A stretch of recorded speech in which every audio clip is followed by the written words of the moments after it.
মসজিদে ঢোকা মাত্র 2 রাকাত সালাত পড়া। মসজিদে ঢোকা মাত্র কি করা? বসার পূর্বে কথা বুঝতে পেরেছেন? জুমার দিন বসার পূর্বেই 2 রাকাত সালাত পড়তে হবে। হ্যাঁ, এখন আমাদের বিপরীত করে ফেলতেছে। এক শ্রেণীর আলেমরা বলতেছে, আউযুবিল্লাহ, আলেমরা বলেন বা গ্রামগঞ্জের ময়মুরব্বী বলতেছে, মসজিদে নাকি ঢোকার পরে না বসা পর্যন্ত বলে কোনো সালাত নেই। আস্তাগফিরুল্লাহ।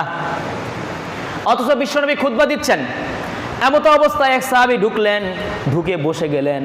তখন আল্লাহ রাসূল ধমক দিয়ে বললেন, নাই দাঁড়াও, কম দাঁড়াও, 2 রাকাত সালাত পড়েছো? জি না। আগে 2 রাকাত সালাত পড়ো, তারপরে বসে আমার খুতবা শ্রবণ করো। অথচ আমাদের আলেমরা বলে কি জানেন, যে খুতবা চলাকালীন বলে কোনো সালাত পড়া। আস্তাগফিরুল্লাহ। এ কি রাসূলের চেয়ে বেশি বোঝার চেষ্টা করে? নাউযুবিল্লাহ। ভালো করে মনে রাখার চেষ্টা করবেন, রাসূল সাল্লাল্লাহু আলাইহি ওয়াসাল্লাম পবিত্র মিম্বারে দাঁড়িয়ে হুকুম করতেছে, এই সাহাবী দাঁড়াও, তুমি সালাত ছাড়া বসলে কেন? সালাত 2 রাকাত পড়ো। অথচ তোমার হুজুর, তোমার মুফতি সাহেব, তোমার খতিব সাহেব বলতেছে কি খুতবা চলাকালীন কি নাই? সালাত নেই। আস্তাগফিরুল্লাহ। ভালো করে মনে রাখার চেষ্টা করবেন, মসজিদে আপনি যখনই